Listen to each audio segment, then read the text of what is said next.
Sit down, Esther. You are never suited to trade, Godfrey Lyle said, and the solicitor kept reading. The warehouse went to him. The house on Kirk Lane went to her sister. Esther Marchbank got Rushmere Dyehouse, 4 miles up Crowden Beck, where a child had sickened in 1863 and nobody had worked since. You'll want to sell it, her sister said. Godfrey will take it off you. 15 pounds. Esther had 6 pounds 4 shillings and no other roof. She had also spent 11 years matching color for her father, and she knew what 15 pounds meant when a man offered it fast. She walked out to Nether Alby that afternoon. The dye-house roof had fallen at the north end.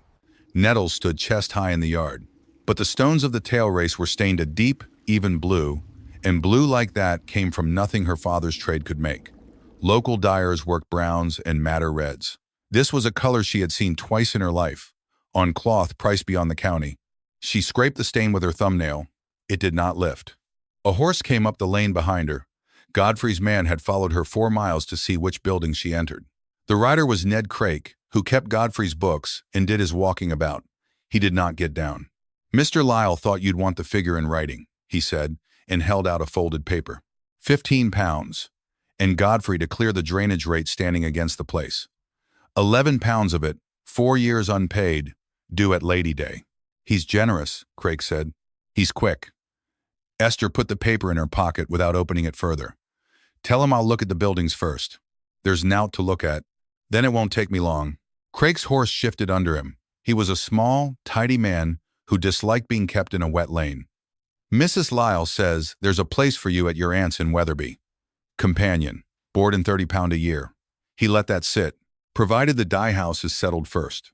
So Adela had arranged it before the will was read. Sell and become a woman who read the newspaper aloud to a deaf aunt in a warm room for the next 20 years. 30 pounds, Esther said. That's 2 more than I was worth in my father's warehouse. I only carry what I'm given. I know it. Tell them I heard you. He waited a little longer than politeness needed, then turned the horse. At the bend, he called back without looking round. He'll not offer twice. She stood in the yard until the sound of the hooves was gone off the stones. Rushmere was 3 buildings and a wall. The vat house ran long and low, good stone to the eaves. Its roof held at the south end. At the north it stood open to the sky, where 2 trusses had come down and taken the slates with them. Beside it stood the dry house, timber-framed, the louvered sides gray and split. The third was the dyer's house, 2 rooms and a hearth, with 1 window stopped by sacking that somebody had pushed in years before her. She went through all of it before the light failed. There was less ruin than she had been promised and a great deal more damp. The vats were gone, sold or broken up, but their stone settings stood in 2 rows, 12 of them, each with a lead-lined channel cut away to the tail race. Somebody had taken the copper. Somebody always took the copper. The cold came up through her boots. She had no fuel, no candle, and 4 miles of dark between her and any bed she could ask for. In the dyer's house, she found a bedstead with no rope in it, a table, and a deal box on the sill with her father's warehouse mark burned into the lid. She opened it on her knees.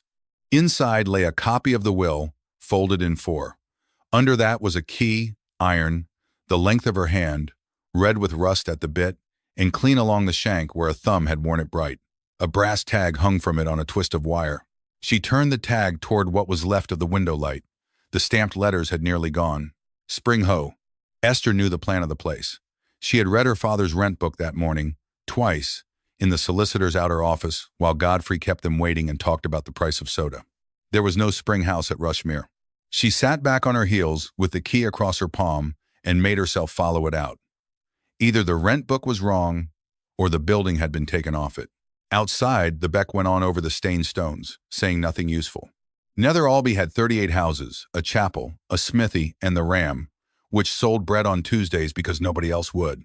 Esther reached the door at 7:30 with 3 shillings and a list she had made by candlelight from a stub she found in the box. Alice Pym looked at her across the bar and did not reach for anything. You'll be Marchbank's daughter. I will. You're stopping up at the dye works. I am. Mrs. Pym wiped a place on the counter that was already dry. There's no bread today. It's Tuesday. There's none for up there. A man at the settle laughed once, not kindly, and went back to his boot. Esther set a shilling on the bar and left it lying while she counted what that would cost her. She could walk 5 miles further to Hallenby Market. She would lose the day, and she had no day to lose with the roof open. I'll take coal then. she said. Or wood. Whatever you'll part with. We've none of that either. Outside, the wind came down off the moor edge and found the gap in her sleeve. She stood on the step and let the shaking pass before she moved, because being seen to shake would be worse than being cold. The smith's wife sold her a bag of small coal round the back for 10 pence, which was twice its worth, and would not meet her eye while she took the money. It's not you, the woman said. It's the Beck. The works has been shut since before I was grown. I, and Ackroyd's lass still can't get up the chapel steps. She learned the rest from the man himself, at the ford, because he was standing in it with a barrow of stone and would not move aside. Daniel Ackroyd was somewhere past 35, wide in the shoulder, with a mason's hands and lime in the creases of them. He looked at her bag of coal and then at her face. You'd be the new owner. Esther Marchbank. I know what you are. He shifted the barrow's weight onto his hip. My girl was 7. She went down to that beck in June with the other bairns, and she came up wrong. 10 days I sat with her. She's 14 now, and she stops halfway up any hill. I'm sorry for it. Folk are always sorry for it. He was not shouting. That was the worst of it. Your family's building poisoned this water. My family owned that building for 9 years and never once opened it, Esther said. It was shut in 52. Your daughter fell sick in 63. Ackroyd's jaw moved. Water keeps. Water runs. She heard her own voice go flat, the way it went when a buyer told her a green was a blue. 11 years, Mr. Ackroyd, and no fire under those vats. Whatever fouled this Beck was still fouling it long after Rushmere stopped. He looked at her for a while, then he picked up the barrow handles and took it through the ford, and the water went brown around the wheel, and he did not answer her at all. She carried the coal the last mile with the string cutting her fingers. 2 shillings and 2 pence left, and the rest of February in front of her. She had made the list with 9 things on it. Coming up the lane, she crossed it down to 3. Glass, cord, nails. The frost had not lifted in the yard. Inside the vat house, it lay gray across the flagstones in a long sheet from the doorway to the far end, and Esther was 6 paces in before she understood what she was looking at. The frost stopped. It did not thin and fade the way frost does near a wall or a beast. It ended along a line that ran clean across the floor, as straight as a chalked mark, 4 flags short of the north gable. Beyond that line, the stones were dark and dry and bare. She crouched at the edge of it. She put her palm flat on the frosted side, and then on the other, and the difference went straight up her arm. In the lead channel beyond the line, where 12 years of rain had come through the broken roof, something was growing. Not moss. A fine, bright weed, green as a June hedge, the kind of green nothing has any business being in the second week of February. Esther pulled a strand of it and rubbed it between her fingers. It was warm. The water sitting under it was warm. She stood up slowly and looked at the whole length of the building. 12 stone settings, a tail race running out under the wall. And in her pocket, a key with a brass tag for a building that was not on the plan. Somewhere under that floor, something was still running. It took her 9 days to make one room fit to sit down in. She did the dyer's house first, because a person who is always cold makes bad decisions. She cut the sacking out of the window and set in 4 panes she carried from Hallenby wrapped in her shawl and puttied them with her thumb, badly. She swept 11 years of jackdaw out of the chimney with a holly bough on a rope. She got the bedstead roped with cord at 4 pence and slept off the floor for the first time since the funeral. Then she cleared the south bay of the vat house, where the roof still held. 4 stone settings, a hearth for the fire under them, and a slop stone by the door with a wooden drain. That was all she needed to begin anything. It took her 3 days to barrow out the fallen slate and another to scrub the settings, and when she had finished, her hands were split across every knuckle. Prudence Sowden came on the 10th day with a parcel under her arm and an expression of somebody expecting to be sent away. "Me, ma'am, says you'll not do it," she said. I said I'd ask any road. She was 22, the carter's daughter, tall and quick and not much interested in stopping to think. Inside the parcel was 6 yards of worsted that had been. Who dyed it? Me. There's nobody else. Esther took it to the door and held it in the north light, which was the only honest light there was. Logwood, and not enough of it, and no iron in the bath at all. The woman had boiled it hard and hoped. "You've a rusty black," she said. "It'll go redder every wash." "It's for me, ma'am. Her sister's dead." Prudence's chin came up. "It's what we've got. Sit down." Esther set a pot on the hearth in the south bay and filled it from the beck, because she had nothing else. In went a quarter-ounce of copperas from her father's sample chest. In went the logwood chips she had carried out of the warehouse in her pocket on the last day anybody let her through the door. She entered the cloth cold and brought the heat up slow enough to be annoying to watch. Why is it so long? Because fast color takes as long as it takes. Esther turned the piece with a stick. If I boil it now, you'll have a black that comes off on your mother's neck at the graveside. Prudence laughed, then stopped herself, then laughed again. It came out at 2 hours, a true blue-black, dull and deep, the sort that does not shout. Esther rinsed it in the slopstone until the water ran clear, wrung it, and hung it on the beam. Prudence stood in front of it with her arms folded. That's not the same cloth. It's the same cloth. It's had iron put to it. Esther wiped her hands. 18 pence. I've a shilling. Then it's a shilling, and you carry a note to Hallenby for me on Friday. Prudence took the piece down carefully, as though it might come apart, and at the door she turned round. They'll say you did it with the Beckwater. I did do it with the Beckwater. Then they'll say worse. By the end of that week, 3 more women had come up the lane with things they had spoiled. Esther had earned 4 shillings and 9 pence and a sack of turnips. She had also learned the names of 6 people who would still not say hers in the ram. On the Sunday, she went at the floor. She started at the frost line, where the flags were warm, and worked the point of a crowbar into the joint.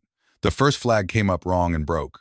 The second lifted whole. Under it was sand, and under the sand a bed of blue clay. Set into the clay was a lead pipe as thick as her wrist, running north to south under the whole vat house. There was a brass stopcock on it, green with age, a foot below the floor. Esther lay down on the cold stone with her cheek against the sand and turned it with both hands until the letters cast round its collar came up out of the dirt. Timia, Riadale, Daur. She knew the name Rydale. It was on the deeds, and it was on nothing else. Her father had bought Rushmere from a Rydale executor for £120 in 1862 and had never once gone to look at it. The daughter was not on the deeds anywhere. The rate books for the township were kept at Hallenby in a back room above the corn chandlers. The assistant overseer let her at them for 6 pence, and the pleasure of watching a woman waste an afternoon. Esther found Rushmere on the 3rd book she opened.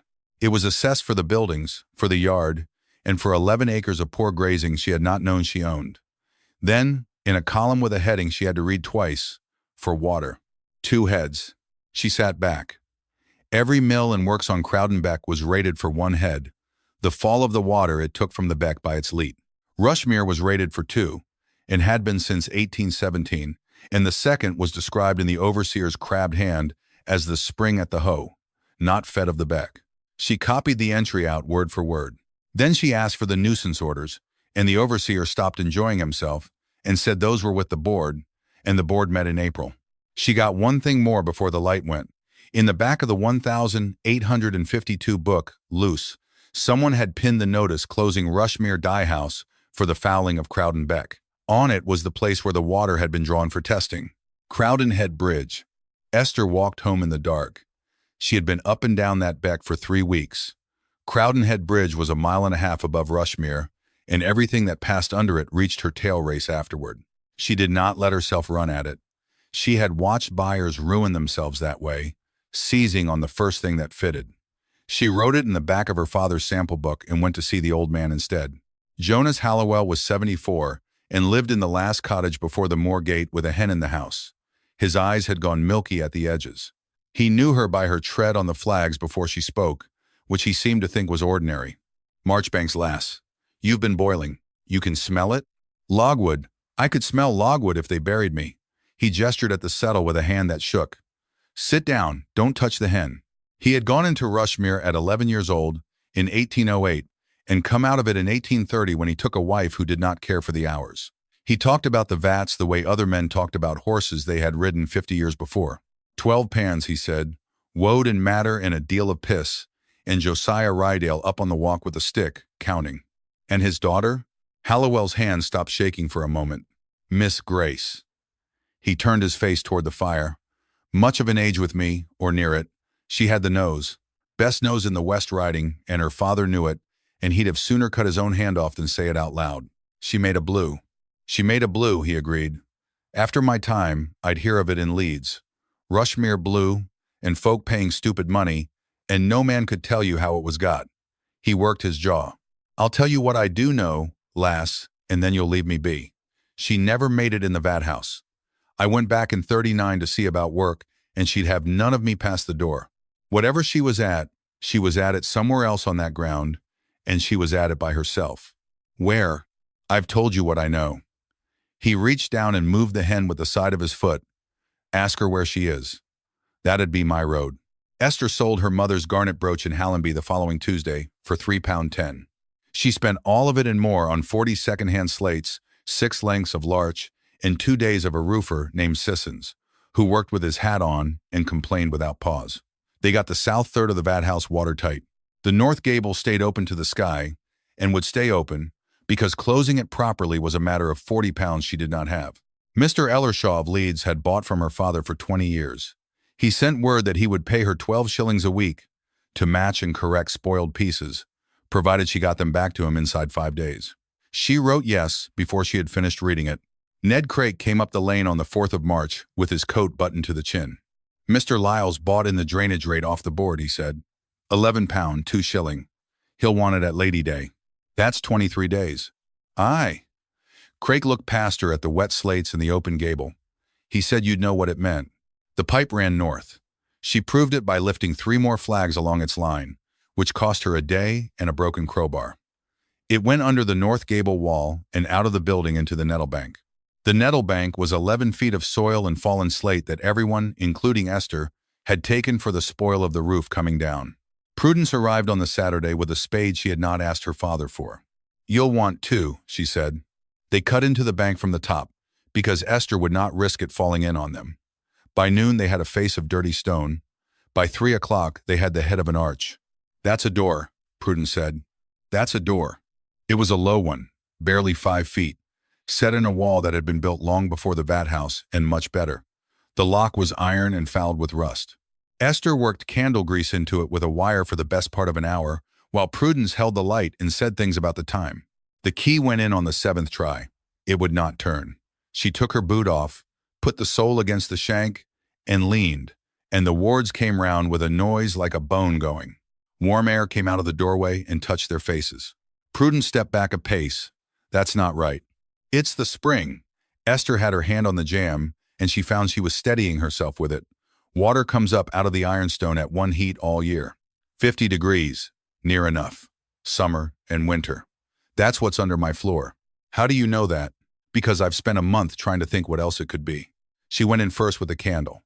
The chamber was barrel vaulted, stone, 12 feet by 20, and dry as a good barn. A vent shaft in the far corner still pulled air. Along the middle ran a stone tank, the length of a coffin and twice as wide, brim full. The water was so clear she took the tank for empty until she put her fingers in and felt it move. The rest of the room was racks. She counted them before she counted anything else, because counting was the only thing that would hold her hand steady. 9 on the west wall, 7 on the east. She got as far as the 4th peg of the 9th rack and had to set the candle down on the tank. They stood floor to vault on both long walls, wooden, pegged, and on every peg hung wires, and on every wire hung cards. Small ones, the size of a hand, hundreds to a rack. Esther lifted one down and held the candle to it. A strip of cloth was stitched to the card with 3 stitches. The cloth was blue.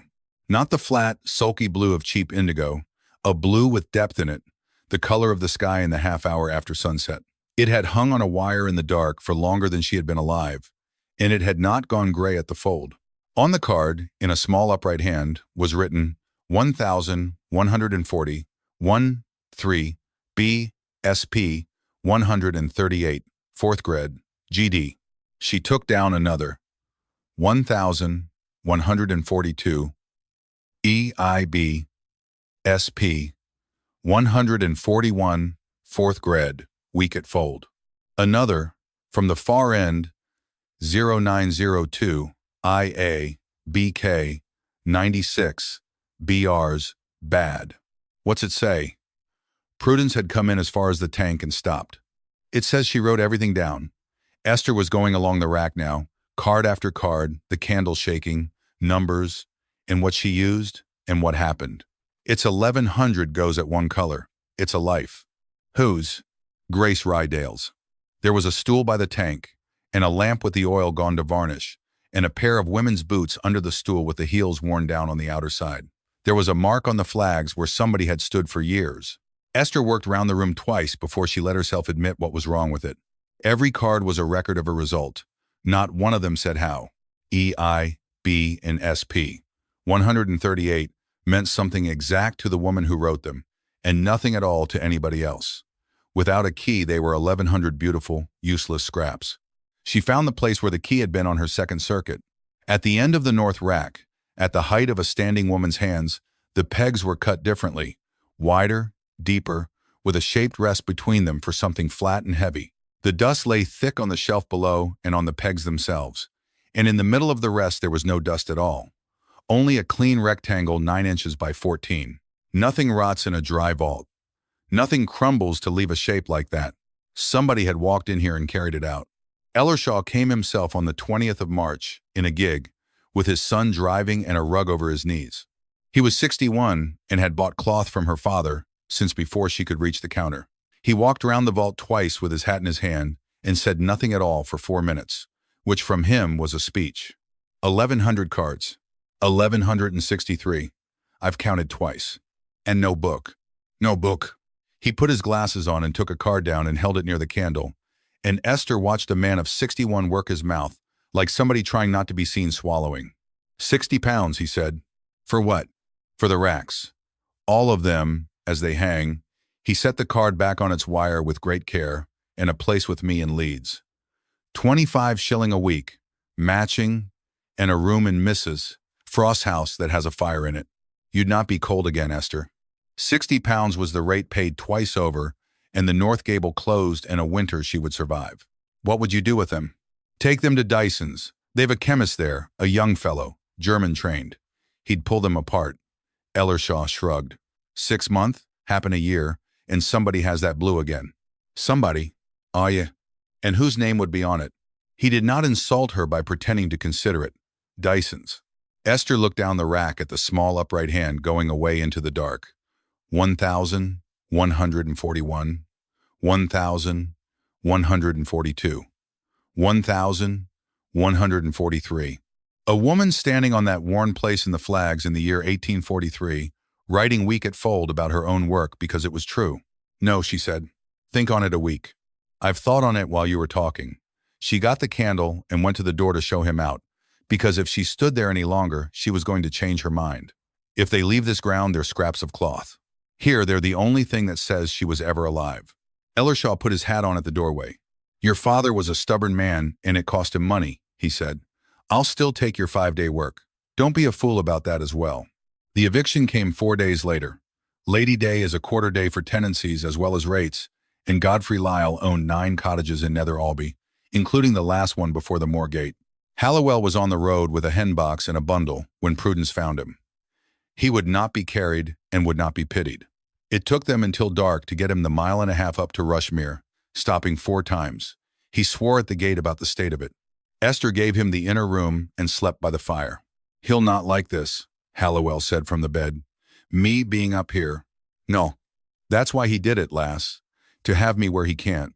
She paid the drainage rate on the 25th, with £14 she had not had on the 23rd. She sold the 11 acres. It was moor-edge grazing that ran 3 sheep to the acre in a good year, and the only thing she owned that anybody wanted. Sissons, the roofer's brother, bought it at a price they both knew was low. He knew what day it was. She walked to Hallenby, paid Lyle's clerk in front of 2 witnesses, and got a receipt with the seal on it. Then she walked home and was sick in the nettles from having eaten nothing since Thursday. That night, Halliwell asked to be taken into the vault. She did not want to. He had no eyes to speak of, and the step was bad. He went anyway, on her arm, and stood in the middle of the floor with his head up like a man listening for a horse. It's the same air, he said. She held cards close to the candle and read them out to him one at a time. He said nothing through the first dozen. On the 13th, he lifted his hand. Say that again. SP-138. Spring, he said. That's the spring. She had a rod in the tank with the inches marked, and she'd not start a pan till the water stood where she wanted it. His hand was shaking again. And EIB is the 3rd pan on the Beck side. B is second heat. Esther sat down on the stone edge of the tank. Then you can read them. I can read 3 words in it, and I'm guessing at 2. He turned his milky eyes toward her. You'll not get it off these cards, lass. She wrote her colors twice. Once here, for herself. Once for the lawyers, when her brother came at her. Daniel Aykroyd came up the lane in the second week of May with a barrow of lime and did not apologize. "I went to Hallenby," he said. "Read the book myself. It shut in 52. It did. Aye." He tipped the barrow down by the tail race. "This wall's going. I'll not have my girl said to be poisoned by a wall that's going." He rebuilt 18 feet of it over 4 Sundays and would take nothing for it. In June, he came back for the sluice housing. By August, he was there most Saturdays with a boy from the chapel, and he ate what she gave him without comment. The summer went in work. Ellershaw's spoiled pieces came out on the Tuesday cart and went back on the Friday 12 shillings a week, and Esther learned to sleep 4 hours and think it enough. She got the dry house floored and a copper of 30 gallons, second-hand and mended with a rivet, for £4.15. And in the vault, she began again at 1164. There were 19 stoneware jars on the low shelf under the tank, sealed with wax and wood and oiled leather, woad balls in 6 of them, black and hard as coke, indigo in 3, in the rest a gray mineral she took 2 months to be sure of, which was ground copper as shale off the moor above Crowden Head, the same seam that stained the spring. She wrote her cards in her own hand and hung them at the end of Grace's line. By the middle of August, she had made 4 blues. 3 were rubbish. The 4th held through 6 washings and went weak at the fold. Weak at fold. She had laughed out loud in the vault, alone, at that. Godfrey Lyle offered £200 on the last day of August.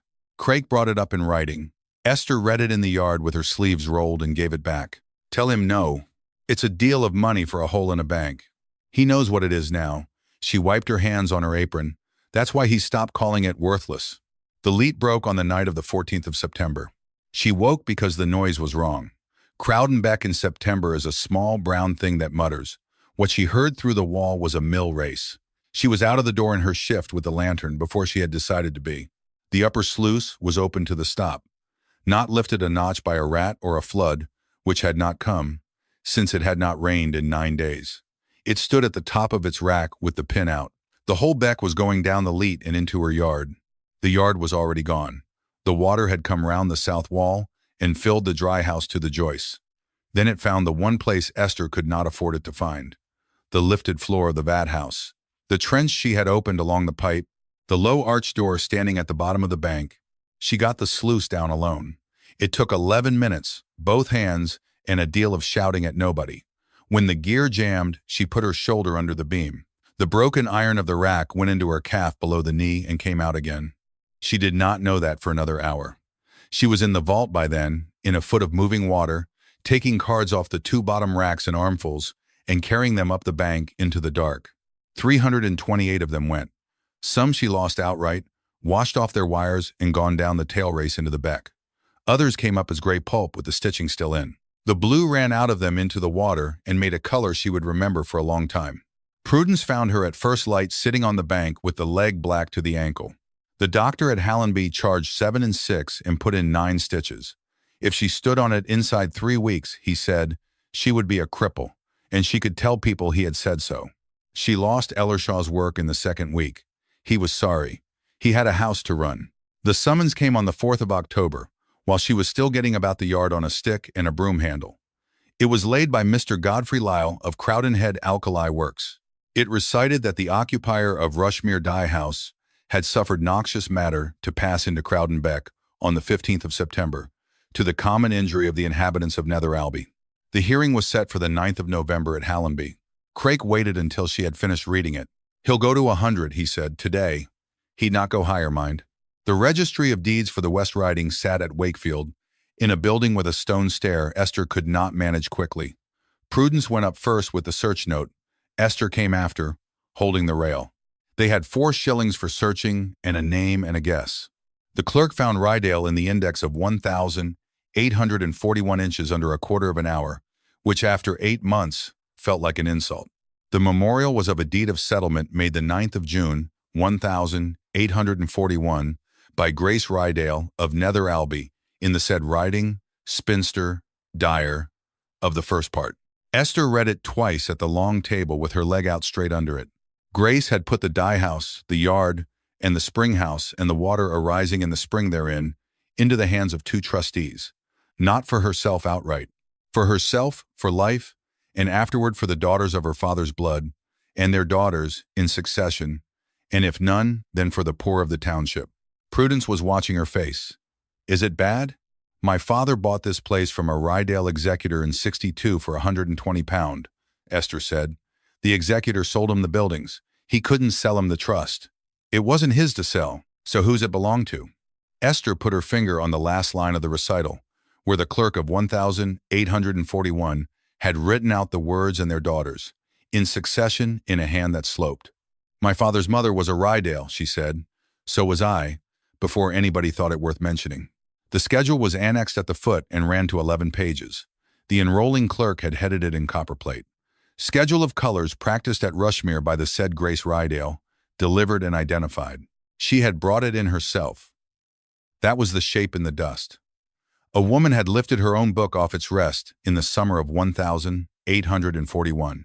She carried it 9 miles to a solicitor's office, to be sworn to and copied and made safe against her brother. She never carried it home. The schedule set out the letters. SP was the gauge in the tank, in inches, from a brass rod let into the stone. The Roman figures were the pans. The letters after them were heats, first and second and third. The last 4 pages held the 3 liquors, in numbered paragraphs, with the proportions by weight and the standing times in hours. The woad and indigo vat, the copper as shale liquor, drawn on the spring water and no other, and a third, which had no proper name in the schedule and was called only the sweetening. Read alone, it was a page of chemistry. Read against 1,100 cards, each one saying which numbers were used and what the cloth did afterward. It was a working trade. Prudence, Esther said. Sit down before I say this. I am sat down. We can make it. They took a certified copy at 2 shillings and 3 pence. The clerk had begun the afternoon board. He fetched the 1,849 papers off his own bat, because by then he wanted to know how it came out. Wilfred Rydale, brother, had petitioned that October to have his sister found of unsound mind and her property put in his care. The grounds were that she kept no proper books, that she worked at night in an underground room against advice, that she had refused 4 offers for the said process, at prices any reasonable person would take. It was refused. 2 neighbors had sworn against him. One was a curate, who wrote that Miss Rydale was the only person in the parish able to account for every shilling she had ever spent. Esther sat with the paper for a while. Grace had died in the dyer's house in March 1861, alone at 63, and the burial register at Nether Alby had her in 4 words. Grace Rydale, spinster, dyer. Some curate had written that last word without being asked to. It was the only place in 9 miles where the trade was set against the name. On the cart home, Prudence held the copy inside her coat against the rain. He's suing you over water, she said, and you've just found out the water's yours by law. He's suing me over water because the fouling of this Beck has had 1 name on it since '52, and it's mine. Esther watched the moor go by. If Rushmere's cleared, they'll have to ask what else is up there. Ackroyd was in the yard when they came in, sat on the tail race wall in the wet. That order of 52, she said. It says they drew the water at Crowden Head Bridge. I know that bridge. I've pointed it. Is it above us or below us? Ackroyd looked at her as though she had asked whether fire was hot. Fetch me a level and a buoy, he said, and I'll prove it to a court. The hearing was held in the long room over the Corn Exchange at Hallamby because the courthouse was being re-roofed. By 10 o'clock, there were 60 people in a room meant for 40. Godfrey Lyle wore gray and sat with his solicitor and did not look round once. His case took an hour and was well made. Noxious matter had passed into Crowden Beck on the 15th of September. Fish had died as far down as the ford. The occupier of Rushmere had opened a floor, dug out a bank, and let loose God knew what into the water. The works had been closed for this same offense in 1852. Here they all were again. Esther had no solicitor. She had 4 shillings, a stick, and a list. She called Daniel Ackroyd first. He came up with a mason's level under his arm and a sheet of figures. You've run the fall of the Beck? I have. Me and the Rothwell lad, 3 days, with a level and a staff. He laid the sheet on the table. Crowden Head Bridge to Rushmere tail race. 1 mile and near 6 furlongs. Fall of 41 foot 4. Which is higher? The bridge, by 41 foot. He turned to the bench and said it again, in case they had missed it. Water at that bridge hasn't got to Rushmere yet. It's been past Crowden Head Works, mind. Them tanks stand 400 yard above the bridge. The order of 1,852 was produced. It named Crowden Head Bridge as the place of drawing. Then the water that shut my works, Esther said, was fouled before it ever reached my works. The magistrate's clerk asked for the sheet to be handed up.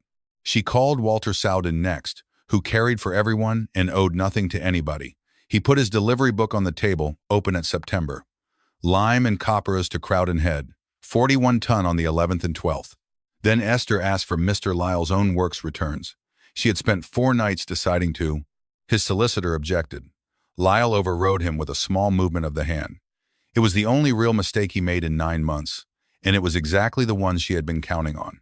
I'll produce them gladly, he said. There is not a works in this writing better kept. They were beautifully kept. Every ton of spent liquor recovered to the tanks, every figure ruled and totaled in Craig's hand. Esther turned the book toward the window light and added the September column while the room got quieter. 41 ton delivered, she said.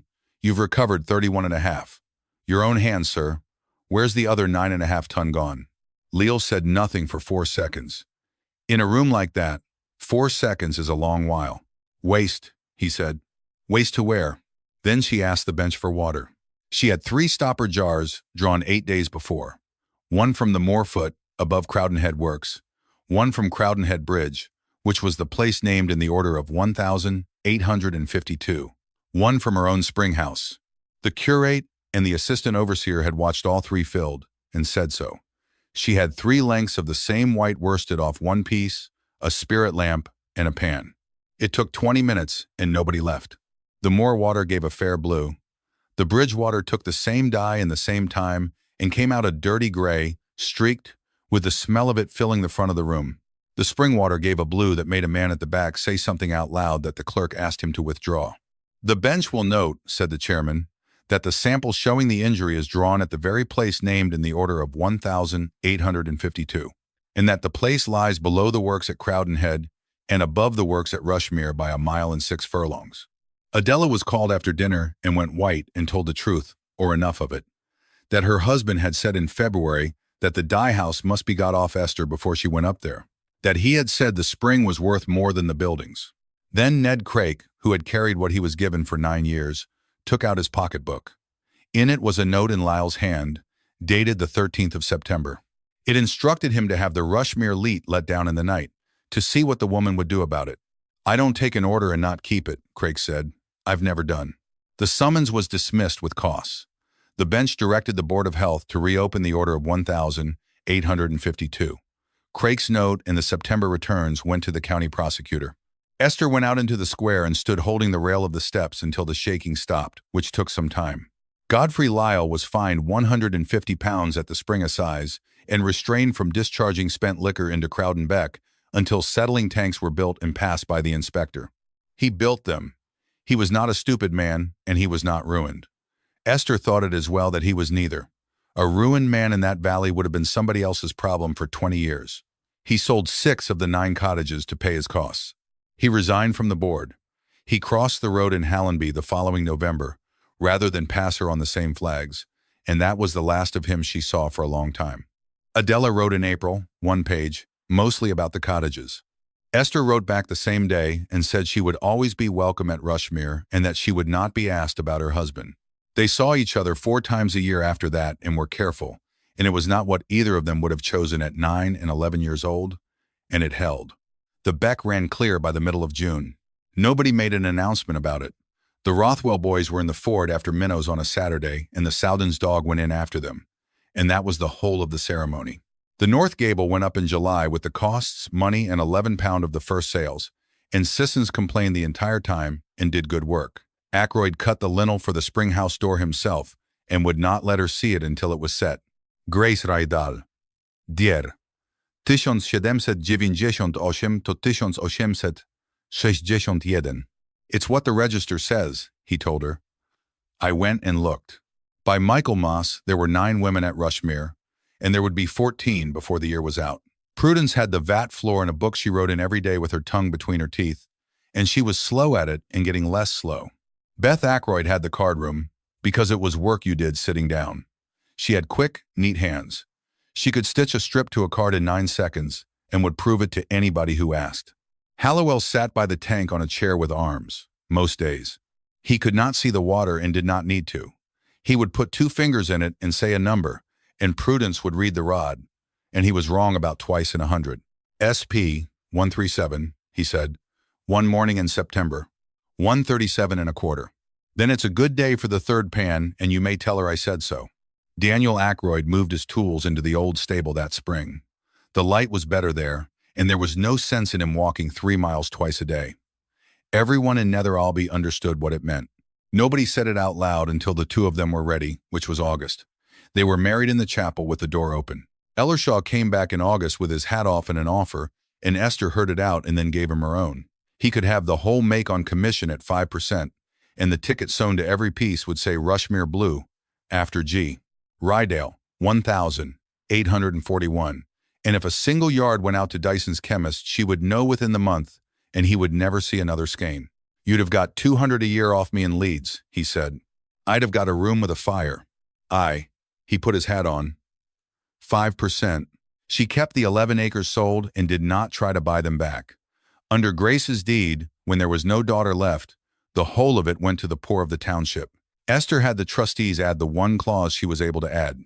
1 week's takings in every year to the school at Nether Alby, daughter or no daughter. Alice Pym never did serve her at the Ram. She sent her own daughter up to be taken on in the October and stood in the doorway while it was settled. Neither woman said anything about bread. The girl started on the Monday. The first cart went down the lane on a Tuesday in October 1872, 9 pieces, blue. Esther walked out to the gate with it because she wanted to see it turn the corner. Behind her, the Beck came down past the tail race stones, over the old stain that would not lift, running clear enough to count the gravel. She went back in and took the last skein off the rail and carried it to the north door, where the light was honest, and held it up. It held. Behind her, Prudence had the pen out and was waiting, and she said the number before she was asked. 1341.